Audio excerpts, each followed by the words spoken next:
Bill Kieffer, military career transition, insights from the employer side of the desk. How are you doing today? Doing great, Eric. How are you doing? I'm doing fantastic. You wrote a book after spending time in the military and time on the employer side. You have all these wonderful insights.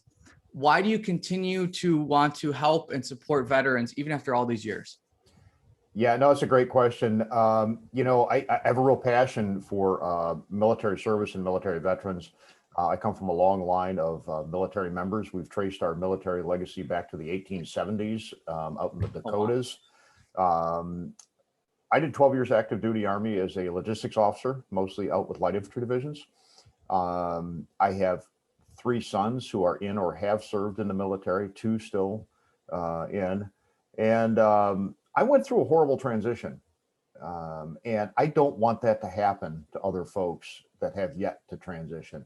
So I thought, I might offer a few insights from having been in the military, have gone through a tough transition, and then spent the next couple of decades as a talent management and human resource leader in large, complex global companies. And it's an area that doesn't get a lot of coverage in the veteran transition space.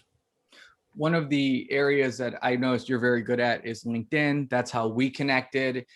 There's some people that you send an invite to and it might linger for weeks. Unfortunately, I find myself as one of those people. You connected right away. I sent you a message. You sent a clear, concise one back. It was very easy to make this happen. How do you utilize LinkedIn and other social media networks to build those connections for people or for yourself looking for opportunities? And how do you see that space? Yeah, no, LinkedIn, I won't say is just a good tool for helping the network. I'll suggest it is the tool. It is a professional platform. Yes, technically, I guess it's social media, but it's not social media in as much as, some of the others, the Facebooks, the Instagrams, the TikToks, the other things. Yeah. It is a professional media. And I think to be successful, you need to regard it as such. I wrote a little post the other day, I believe, and it says, what's the difference between LinkedIn and a resume? Well, LinkedIn to me kind of says, hello, employment world. Hello, LinkedIn world. This is me. A resume says, hello, employer. This is me in the context of your opportunity. Now, they're two different things.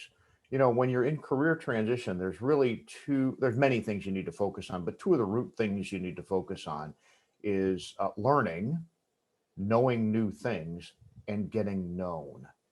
And LinkedIn can help you do both of those things. It can help you learn about different career opportunities, how to interact with people in a professional social media venue, and it can help you also get known. So how do you get known? Well, you got to have a reasonable profile.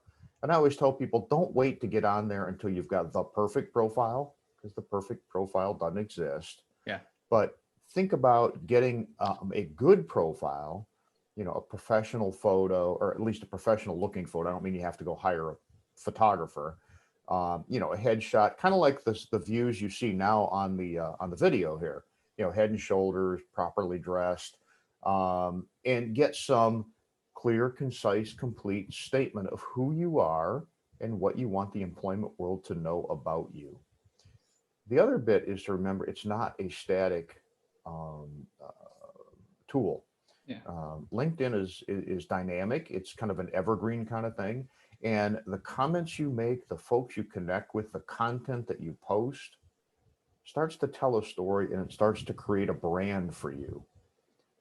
And that's an important thing because, especially I think for military veterans, because the employment world, 90% of the population never served in uniform. You're kind of an odd duck when it comes to getting hired into civilian opportunities. So you want to get familiar, you want to know, and you want to get known. And LinkedIn is a great tool to do that. What was your process through getting ready on LinkedIn? Like you mentioned, it's a dynamic, it's not static. You want to always evolve. Like what were some of the first things you did that you look back on and you're like, yeah, I want to change that? Like, how did you get to where you are now? Yeah, so I've been on LinkedIn a long time. And I started with just putting kind of cursory stuff. It was almost, I would say, cryptic. If you look at the first few versions, it looked like, I think, a really bad resume. Yeah. You know, and the about section, and I didn't understand about the kind of keywords I needed to have in there. I didn't post articles, and I really didn't engage much uh, at all Yeah. for a number of years. And that's not uncommon. You know, I was working in the civilian world. I had big jobs. I was really busy. I didn't have time to network. Yeah. And if I don't have time to network outside the context of the current work, if I don't have time to network, why would I bother doing LinkedIn? I went through a career transition in the civilian world also, and went, ooh, I need a network. And I went, okay, now I got to get serious about LinkedIn. Yeah. And I did like so many folks. I reached out, I learned, I listened, and I started to get better about learning how to use LinkedIn, about how to search for the opportunities that might be most relevant to me. And I got better about presenting myself in a way that was attractive to employers. So it was about getting known. So, Was there, oh, go ahead. was there a way that did you measure that? Like, how did you kind of gauge, okay, I can tell this is working because? Yeah, you know, measuring success on LinkedIn can be kind of a sticky wicket. Um, you know, people measure different kind of things. You can measure how many connections you've got. You can measure how many followers you. In fact, you don't even have to measure it. LinkedIn does it for you. Yeah. But I'll suggest quantity is one thing and quality is another thing. I'm pushing 11,000 connections and about a similar number of followers. That Wow. didn't happen overnight, and I'm very selective. I don't just connect with anybody. So people can fall into the trap of let's count connections. Yeah. And you know, if that's going well, that can feel good. And if you're in career transition, sometimes you just need to feel good. Yeah. Okay. But what I really counted was the quality of the connection and how it helped expand what I know about the job market, about opportunities, about where I might best fit in a position. And I counted it as to how I'm getting known. And that's not just about numbers. That's about getting known by the right people, folks in the industry that I'm interested in, colleagues that are doing similar work to what I want to do. The other bit that I focused on to help really growing was not just clicking on something I liked, it's actually making a comment and actually posting content. There are folks that are much better at that than I am, but I'm pretty active at it. So there's a lot to it. I think the part you want to be careful about measuring your growth is make sure you understand what you're measuring and the real value of that metric. We talked prior to this about the idea of like almost like a hierarchy of connections. Mhm. And I think you just hit on that a little bit too, focusing, you want to make sure you're targeting the right areas. How do you, like, how, when you have your, let's say after this call, you know, you're going through and you're like, I want to make sure that I'm focusing on developing the right relationships in the right areas. How do you do that? So there's a couple things wrapped up in that question that I kind of like to unpack a little bit. First is the whole idea of networking, and second is the hierarchy of networking. So one of the things I like to ask people is, do you know what networking really is? And I would ask, do you have a definition that works for you of what networking is? Oh, myself? Yeah. Oh, now I'm on the hot spot. I would say networking for me is, I like to see how I can help others. And I think that by putting myself out there to help others, I think there's a way that we can all mutually help each other. But I try to look first to, for example, I'm trying to set up a family member with a former company I used to work with because I think there's a good fit. So for me, I kind of look to help others first. And I think that through that connection, then there's probably a way to help everyone involved. Okay, and that's a good definition. And you know, everybody has a little bit different definition of what networking is, like so many topics. The one that works best for me is that networking is a conversation with a purpose. Like that. Now, that conversation could take a lot of different forms, But the key here is it's not just random chat. It's not just conversation. It's about two people interacting to achieve some manner of purpose. So if you take that as a definition, and then you say, how do I effectively network? Well, then you have to start with you. What is my purpose? And I remind folks in career transition that there are two purposes really to networking. One is your overall big picture purpose. What kind of career are you trying to land? What kind of opportunity are you trying to find? What kind of job are you trying to land in? And then there's the immediate, the short-term purpose. What's the purpose for today's networking interaction? Now, in the non-COVID days, you could actually go to networking events and you could see people and you could shake hands and you could talk to each other. And oftentimes, and not oftentimes, every time you could do those kind of networking events, and even in the virtual world, you want to have a purpose for that. And that purpose might be something simple, like I just need to get practice approaching people. I need to practice my elevator pitch. I need to practice just getting over my nerves of meeting somebody new because I'm a natural introvert, whatever that purpose is. Over time, that purpose may become a little bit more complex and a little more meaty. And maybe it's my purpose is to find John Doe, who is the business lead for this company that I'm seeking an opportunity with. Because my large purpose, my overall objective is to land with this company in a great job. So networking is conversation with a purpose, and that purpose has to start with you, okay? So once you understand who you are, what you're bringing to the party, and what your purpose is for networking, I always suggest you start with the folks that are near you, friends, family, familiar coworkers, just to practice. And when you do that, you get a little bit better and you say, who do you know that I might talk to next? So you talk to friends of friends, and that circle keeps getting bigger and bigger and bigger.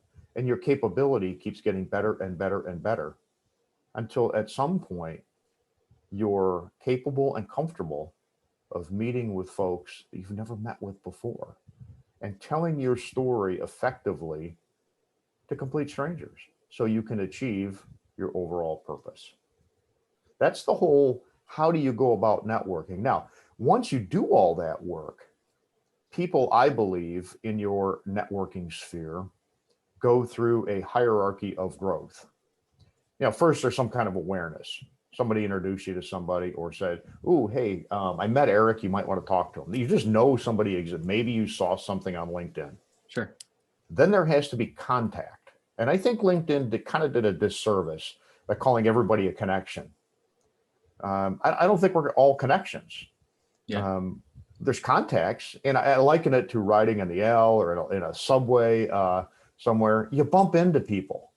I mean, and if you've ever ridden in a subway in Eastern Asia, in some of the larger cities, Beijing, Shanghai, some of the bigger cities, there's a lot of contact. I mean, you're bumping into people left and right. That is not a connection. Yeah. And that, I think, is the first level of networking, and people kind of misinterpret that kind of bumping into someone as a connection. A connection happens, and you grow to a connection when one or both parties take some purposeful action to actually interact beyond a bump. And that purposeful interaction has got to have value to both parties. Okay. There's got to be some upside. There's got to be an ask. You got to understand what your purpose is and what you want to ask for, but there's got to be an offer too. What are you able to provide to the other person? Maybe it's nothing more than just simple goodwill. Hey, is there anything I can do for you? Or maybe it's something more tangible. Who knows? But so you've got awareness, then you've got a contact, and then you've got connection. Okay. I like that. And then once you have connections, you then build relationships, and those are deeper and broader and more enduring. Okay.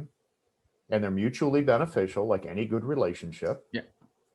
And the peak of this pyramid, I would say, for networking progression is where you have advocates. Those are a handful of folks that are actively out there singing your praises, telling your story, and I would say doing your bidding in a good way, to help advance your purpose. So awareness, contact, connection, relationship, and advocate. And you see that as kind of a pyramid. How did you said you had that when you had this transition, it was kind of tough. What were these, I guess, how did you get to this? I mean, that was a very succinct, it sounds like you've really worked the system over time to get to where you're at. Like when you started off, like what was that transition like for you? I'm assuming you didn't have this all set up. I didn't have anything. I left the military somewhat unexpectedly. I had a significant life change, and I found myself making a decision to go, do I continue a great career, or do I get out so I can be as close as possible to my kids, who at the time were very young? Well, that was a no-brainer. It was hard, but it was a no-brainer. Yeah. I got out with really no plan, very little money. I was way more confident than I was competent relative to the civilian work world. That's a great quote. Yeah, thank you. And I didn't know all this stuff, and it was ugly, and I stumbled, and I tripped, and I fell, and I did the wrong stuff. I put way too much effort into things that had no value, and I didn't know that when I was doing it. And bear in mind, when I transitioned, it was before LinkedIn and before Indeed and all these other great online resources. So I'm out, and I'm a huge introvert, but I had to get over that if I wanted to, have any kind of career. Yeah. So I actually went out and I knocked on doors, and I asked for meetings, and I made phone calls, and I read the newspaper for opportunities. What's that? Yeah, exactly. I'm kidding. Exactly. Okay. I joined local associations that were relevant to my desired career path. And eventually and here's a great example, a friend of my family, who happened to be a county commissioner at the time, knew somebody with the county's economic development agency who had an opening for a deputy director job.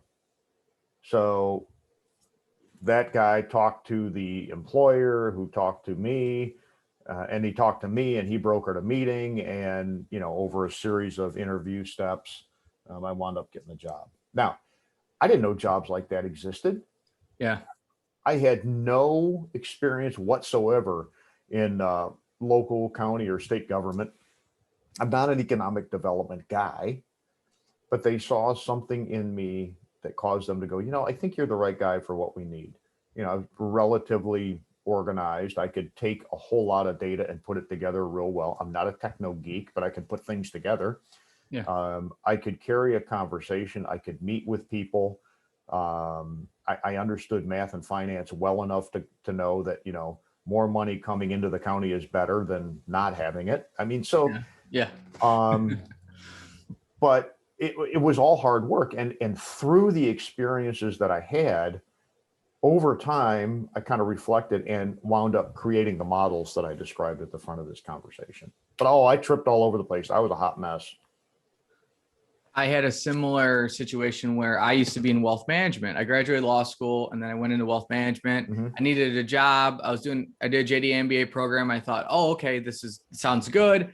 I got in. I wasn't totally sure. I met with a friend. This is January 2018. He tells me he's a judge advocate for the Illinois Army National Guard. And I said, the military has lawyers. I had seen the movie A Few Good Men at least 100 times. Mm-hmm. And I would watch that movie and go, wow. And then I never put two and two together. Those are military lawyers. Eric Vernston is a lawyer. Eric Vernston could be a military. I just thought you join when you're younger, and that's just the whole process. I had no idea that even existed. Here's my friend from law school telling me, yeah, I joined at 28 years old. Mm-hmm. I think a lot of people, you don't know what you don't know. And I think you've talked, like, I feel like you have a great humility about you. And I think a lot of people need to be able to say, hey, I don't know what I don't know. There might be. Absolutely. Yeah. Absolutely. One of the great things that our military veterans bring to bear to the civilian job market is their confidence. It's part of how I coach folks. I said, there's a balance here between confidence and competence, like I mentioned. Yeah. But there's also a balance between arrogance and humility. And there's a basis for that I've seen over the last 30 years, and it's really about perspective. Okay. And when I do individual leadership coaching for folks, I bring this up if it's relevant to their circumstance. I say, perspective, the perspective balance between arrogance and humility is about where you value perspective. Okay. If you value yours more than anybody else's, you're going to be arrogant. Yeah.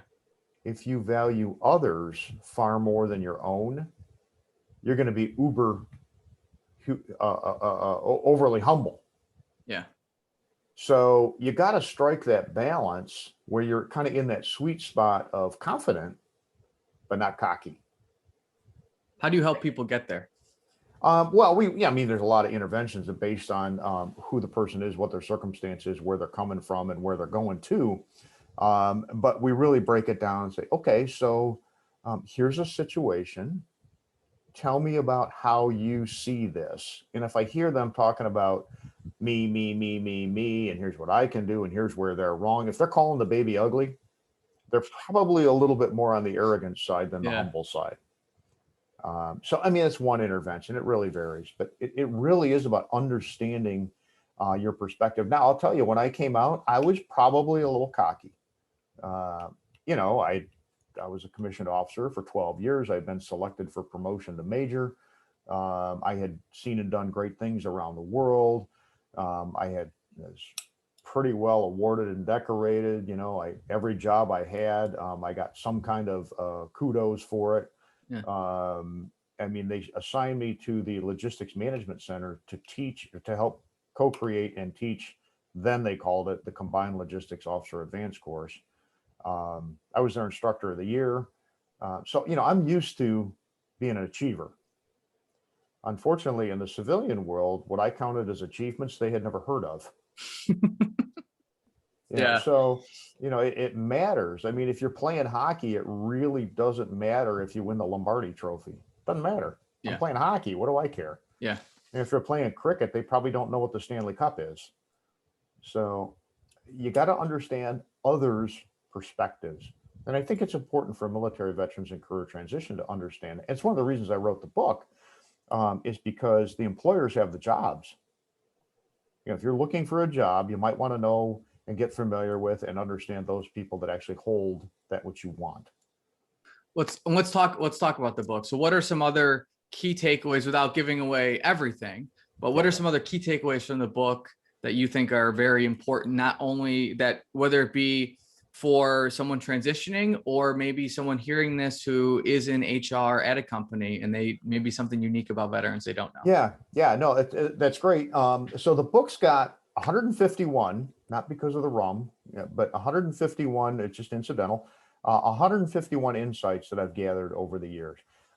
As a transition veteran, things I learned the hard way, as a human resource talent management executive, and as a coach and advisor to transitioning service members.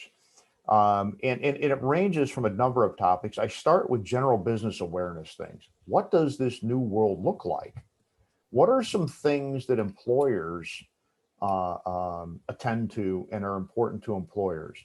I then move on to some issues about the difference between military culture and civilian work world culture.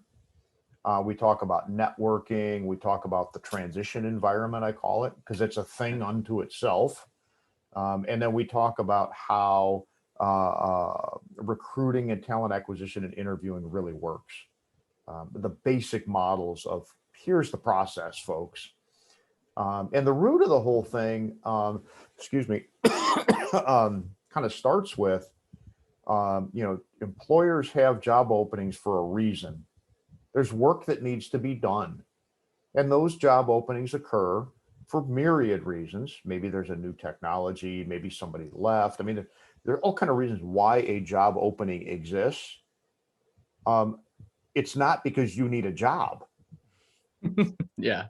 It exists because work needs to be done.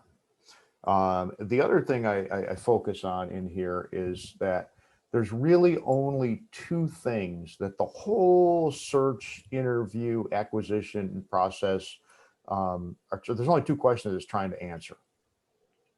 Everything that happens, that big confusing mess of stuff, is really trying to get answers to two simple questions. Are you the best person to, one, do the work I need done successfully, and two, to fit well and add value to my team? That's it. Yep. Everything boils down to those two simple questions. Now, sometimes I work with folks that are in career transition and they go, nah, it's not that simple. Trust me, I've been doing this 30 years. It is that simple. Yeah. Those are the basic points. And, I make the correlation back to the military. It really is the same thing in the military. When you go through the accession process, whether you're enlisted or an officer, there's some kind of basic training you have to go through. Okay.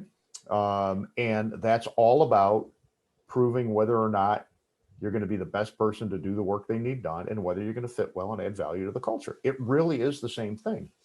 So kind of a long answer, but great question. Something I'm still learning, because I came from 30 plus years in the civilian world to then being in the military culture. So for me, I have a feel for the military culture, but I'm still getting used to it.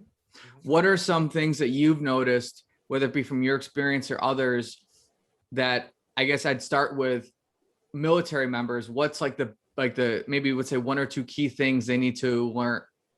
Like, I don't want to say maybe unlearn isn't the right term, but like go from military to civilian culture, because there are big differences. Oh, there's huge differences. Yeah. I think one of the things is, and this is maybe a bit humorous, but it's a real example. The civilian world doesn't have uniforms.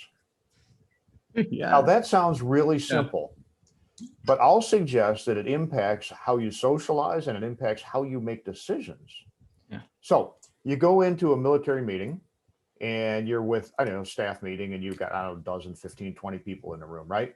And you can look around that room real quick and scan the room. You can check the uniform and everybody's wearing their resume. Yeah. You know who the decision makers are. You know who the recommenders are. You know who's been where and why they have credibility with you, just by looking at the uniform. Yeah. You see that rack of ribbons, and if it's a big tall one, they've probably been there, done that. Yeah. The higher the rank, the more likely it is that they might have some decision authority. If they happen to be wearing branch insignia, you know who the logistics guys are, who the support guys are, you know who the operators are. Yep. It's all right there. Yep. So there's clarity about the context by which decisions are going to be made. Now, if you've taken one enlistment, one term of service, or 30-year career, whatever, and you're used to that, now you go into, and you get out and you land yourself a civilian job, and you walk in and everybody's sort of wearing business casual. Yeah. Except those kind of two folks off on the side who you don't think is business casual. Well, maybe it is, because you don't really know what that is anyway. Yeah. Yeah. Yeah. And excuse me. Yeah. And you're looking around the room and everybody going, hi, Eric, or hey, Bill, or what's up, Sally, or hi, Sue. And you're going, okay, I don't know anybody. They seem friendly enough, but who's in charge? Yeah. And who makes what decisions? And how am I supposed to contribute? And who's got what expertise? And now you spend time just figuring out who the players are on the field. Yeah. And that takes away from your ability to get right down to business. So that's kind of a simple example of a culture difference, military to civilian. The other thing that I think is different is the op tempo is entirely different. Yeah. And I bring this up with folks relative to career transition. I tell them, transition moves at the speed of you. You move fast, it's going to move faster. Yeah. If you delay and dawdle, it's not going to move on itself. So, and this is not directly your question, but I think it's relevant. In the military, there is a framework, or any organization, there's a framework that you work within. Jim Collins wrote a book, Good to Great, 20 some years ago now, and he talks about flexibility within a framework. And I like to talk about the value of the framework. Okay. It causes you to become used to certain expectations, certain norms, certain bands of bandwidth for conduct of business. And when you're in career transition, those are gone. Now, what do you do? And I actually have a graphic in the book. When you're in an organization, you've got a framework that kind of gives you a left and right limit. Yeah. Right. But when you're out of that, you still need a framework, but that framework has to become you. And what are your values? What's important to you? Those kind of things. And your framework is no longer a left and right limit. It's more of an azimuth running right down the middle, right? So it can guide you through the tough times. So, I talk about that in the book too. So. And I could see that being something for someone who is in a system for so long, having that culture, they understand it. Like I can, a couple weekends ago, we had a commander's briefing, and you walk in, you can tell around the table very quickly, how the meeting's going to go. There's the commander, people understand. Like for me, hey, you're the judge advocate, get to the points and move on, because really, ideally, you don't have much. Ideally, not. You're almost saying nothing because things are going well. But get to it. And I wanted to shout out to my boss. We talked afterwards, and he was like, "You know what? I thought you kind of got a little wordy here. You got to remember, this is a commander. He's got to make decisions. We got big things coming up. Get to the point, because sometimes I can be a little verbose, and I can see how if you're used to those meetings for 10, 20 years, you're moving up the ranks, then you have leadership, you're in charge. And then to go from that to this whole open space, I could see that being very, very daunting. And I can see how people could struggle with that and having to build their own framework. And I think that's you make great points. And I like, now I want to read this book, because I'm like, sometimes I even get in that, even though I'm in the civilian, I have feet in both worlds. Sometimes I feel like I get to a point where I'm like, I feel like I don't have like a framework for this right now. Like, and that I can see that being really frustrating. When you were talking about, or let's talk about the employer side now. So what are some, I think from my experience, civilians really do not understand how the military works. Not all of them, but especially if they haven't had prior service. What are some things that you've noticed from the employer side that you think would be very valuable for employers to know about veterans? Yeah, I think employers need to understand that not all veterans experience is just basic training. We don't just lockstep follow orders. There's this perception out here that we're all mindless robots that only follow orders, and that's so far from the truth. I think employers need to understand that what they see on TV and in the movies is drama, not necessarily reality. And I got to tell a story about this one. I put this in the book. I had a gentleman I worked for years ago who was not a veteran, a big fan of military service and very supportive, Veterans Day, Memorial Day, always, thanks for your service, all this stuff, which I appreciated. That was nice. I appreciated his occasionally he'd have questions. But one time we always shut down the week between Christmas and New Year's, right? He came back for the new year and he goes, I get it. I go, that's awesome. What did you get? And he goes, I understand your military service. I just shook my head and went, oh God, this is going to be awesome. I go, okay, tell me about that. And he goes, I binged watched Band of Brothers, the whole thing. I understand what you've been through. And I choked back every bit of decorum that I could grab. And I went, thanks, but my service was, 50 years later and quite a bit different. Well intended, really interested, but he didn't get it. So I actually put something else in the book. I use a little diagnostic that I built actually for other purposes, but it works for the military veteran career transition also. And I call it a care and aware matrix. It's a simple 4-box. And on the vertical, it's how much do people care about the military in this case, the topic at hand, but in this case, military veteran status and the potential value add to the workplace, right? So let me start on the horizontal. On horizontal axis, how aware are they? Do they know anything? And they either know nothing or they know a ton, right? That's kind of the scale. Yeah. But on the vertical axis is how much do they care? And obviously at the high end, they care deeply about military veterans and the capability that veterans can bring. The bottom end of that is not neutral though, it's negative. And a lot of times our veterans don't get that. You know, there are people out there that actually are highly negative about military service, veterans, and it is what it is. Yeah. So I think our veterans need to understand that it exists, you know, that this negative perception and lack of awareness is a possibility. But I think our employers need to understand it also.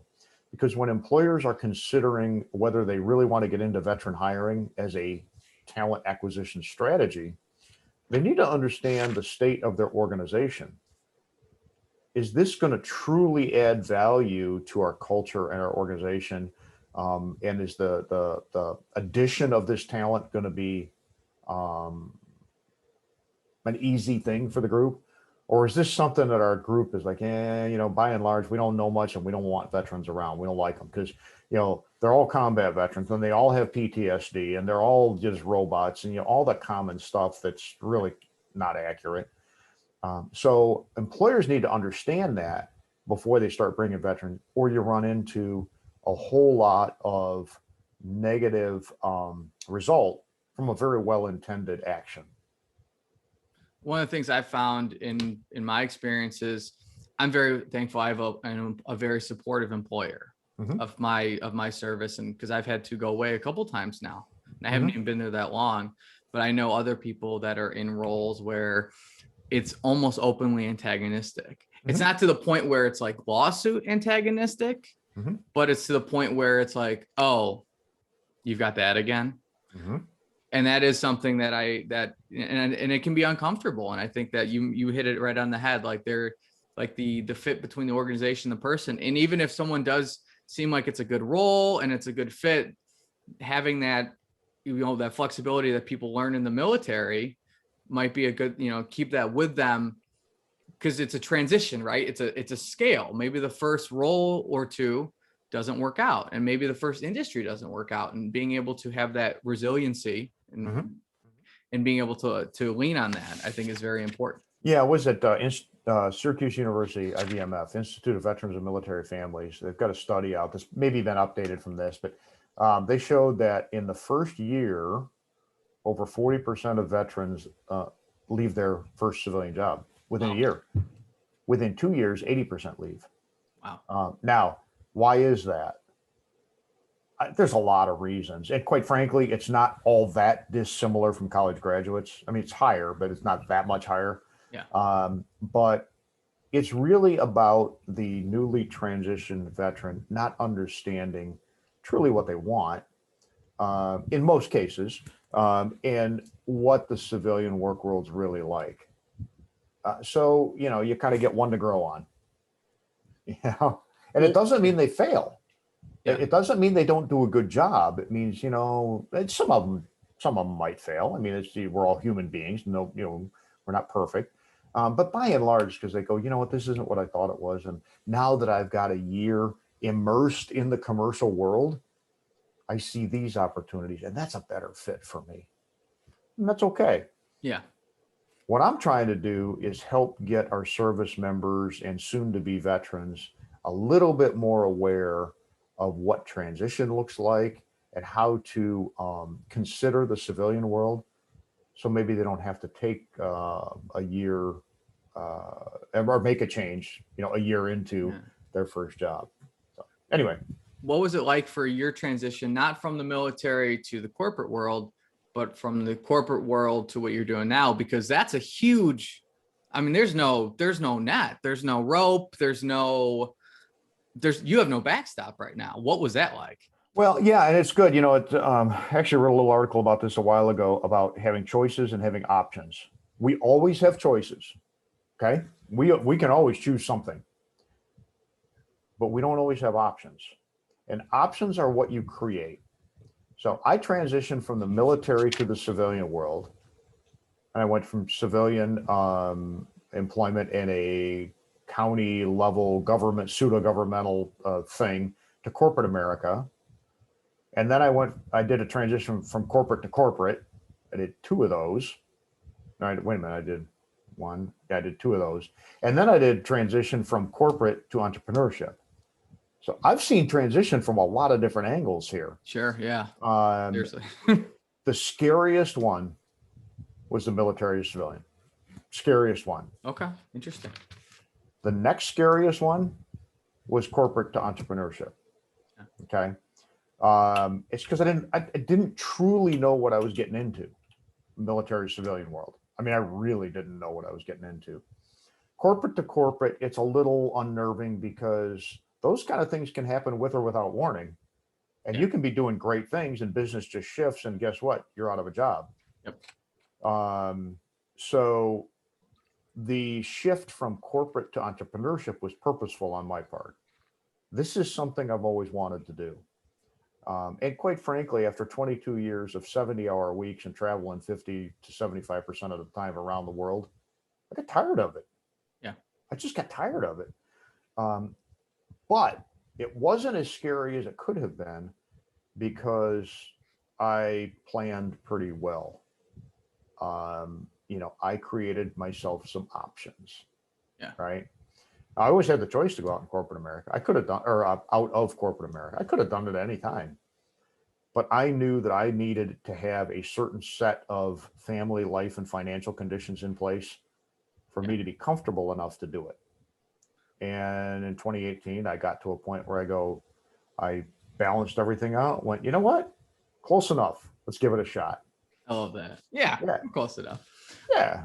What was your process like when you were in corporate America and then you were, because I'm sure it probably took you, and you can tell me, it took probably a few years of figuring out exactly where you want to do. Like maybe you knew it, but then you had to kind of sort it out, right? Everyone's got an idea. And what's that Mike Tyson quote? Everyone's got a plan until they get punched in the face. Yeah. Like you had the idea in your head, and then like it was perfect. Like I thought, oh, I know what networking is. And then you asked me what networking is, and I'm like, oh, it's helping other people. And your definition is way better than mine.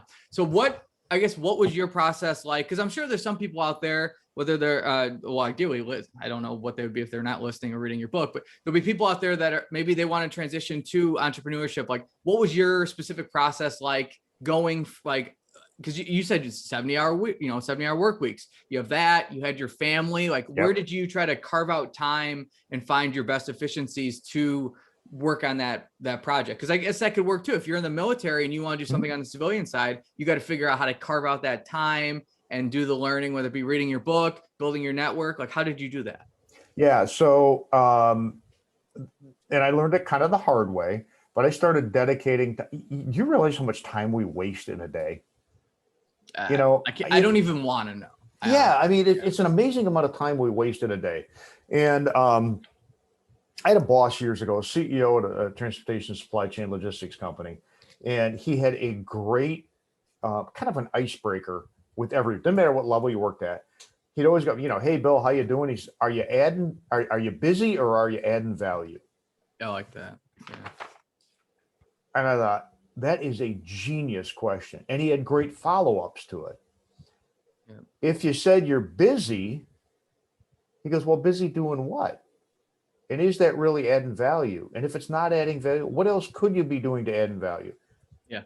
And he said, if you're adding value, great question. He goes, how do you know?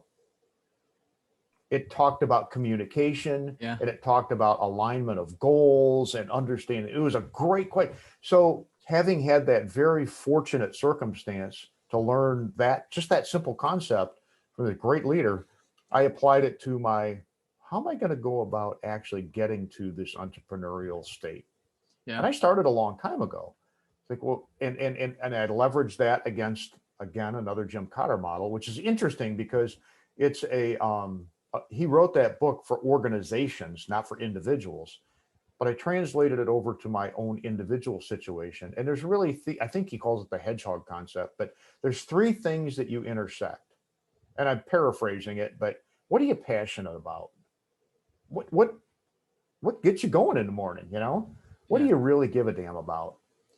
Two, what can you make some money at? Yeah. And three, what are you good at? Now, I am passionate about, motorcycles. I'm a huge Harley guy, right? I'm not a particularly good mechanic, and I'll never make money being a Harley mechanic. Okay, so it's a hobby, it's not a job. Yeah.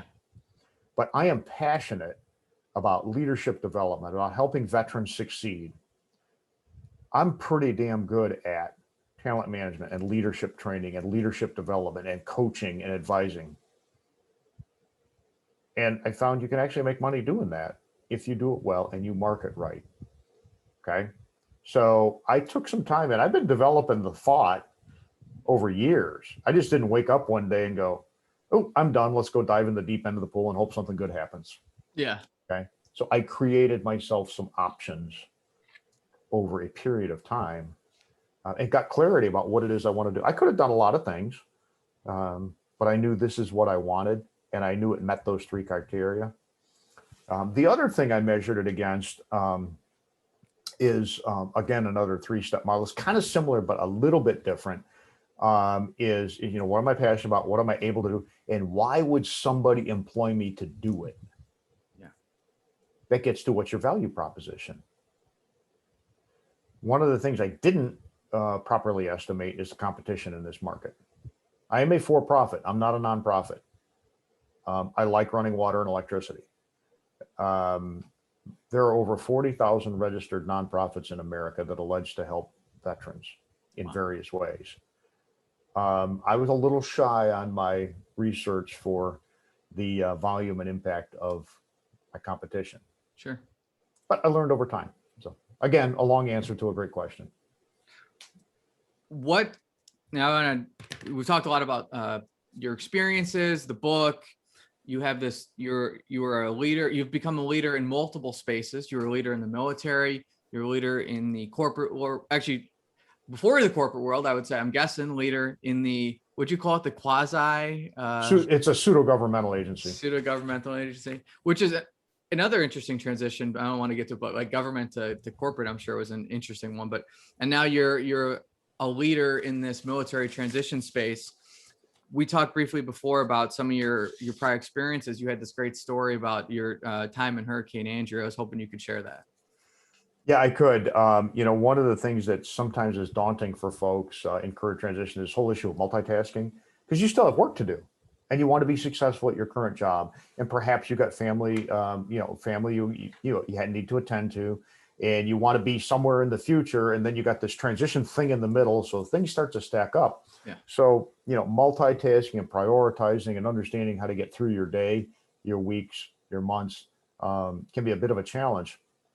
So I learned a good lesson about all that during Hurricane Andrew. I went down there with the 10th Mountain Division. We were in right away. And we were charged with helping to kind of secure certain areas of South Dade County, to help kind of provide, medical assistance, recovery assistance. And we also had support for 3 of the 5 relief camps down there. I went down as a company commander through a series of personnel moves and changes. I also took on duties as a battalion operations officer and as a brigade support operations officer. So I was triple hatted. So I had already been a battalion 3, so I knew the job. I had already done support operations, so I knew it wasn't that I didn't know how to do the work, but 3 jobs at once is a lot of work. Yeah. And I had a very good battalion XO. He was my direct boss, an outstanding leader who I'm still in contact with today. And every morning we lived in tents, kind of along a canal, the remnants of an old tore down, I think it was a condo complex or something. But in any case, lived in big old like GP mediums, and so I'm usually an early riser, but this dude got up early and he'd come by and he'd kick my cot and he'd have a couple of cups of coffee. He goes, "Come on, young captain, let's go talk about today." Yeah. And it was interesting because, and value added, it taught me a great lesson because he always started every day with asking about me. How you doing? I know you got a heavy load. You know, you doing okay? Have you talked to your family? You know, it's not combat. We could get on the cell phone to talk to the family, you know. Yeah. And he say, okay, so let's talk about today. And we built this little model that we use throughout, and I still use it today. And it's really just a few simple steps. It's like, one, what are we here to do? What's our mission? Okay, what's our overall purpose, right? The second one is, what's our status? Given that that's our overall mission, our overall purpose, our overall goal, our overall objective, what's our status against that? And next is, what are the right things to do today? And then finally, how are we going to do them right? And that simple little model helped me compartmentalize all the myriad pieces in all of those three jobs, so I could go, okay, we can eat this elephant one bite at a time. And then I was able to move forward. And I remember, I mean, that is one of the most impactful, value adding leadership lessons. It really, for me, brought to life that Army anyway, statement of, you know, mission first, people always. Yeah. That experience brought that to life in a way that I don't think anybody else could have done for me, or maybe for anybody else. It was a fantastic leadership and learning experience. I think that's a great example, especially too, of the people in the military. And not everyone's perfect, but some of the people in the military I've met are just some of the most wonderful human beings. Mm-hmm. And they care, and they care so much, not like you said, about the mission, but about you.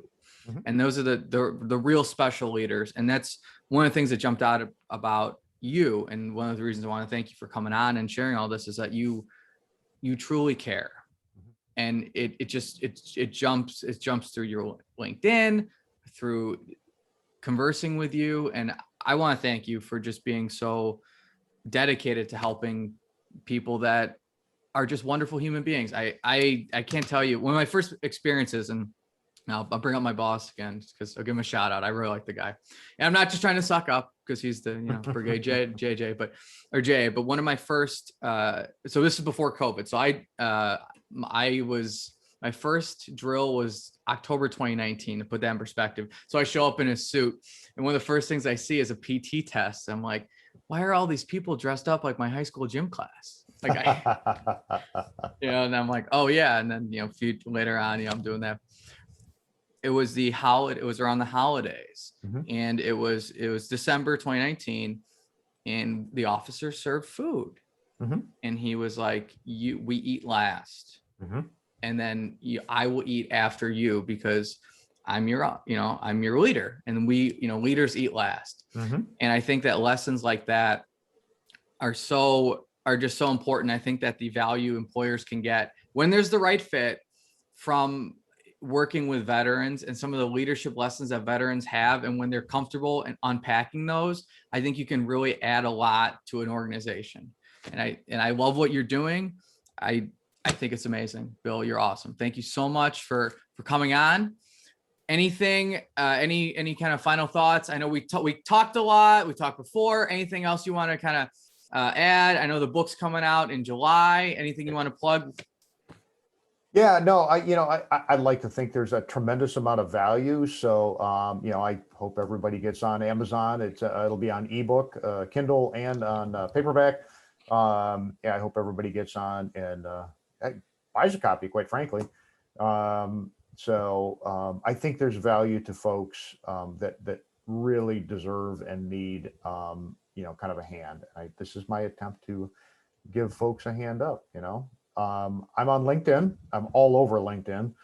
I do have a website, www.kieffer-associates.com. I have purposely not done any work on other social media things. I am a solopreneur, so I wanted to get good at doing a couple things before I spread out to some of the other social media avenues. But that, that may happen in the future. Bill So Kieffer, insights or military career transition insights from the employer side of the desk, solopreneur. Thank you so much for your time today. We will be buying the book, checking it out.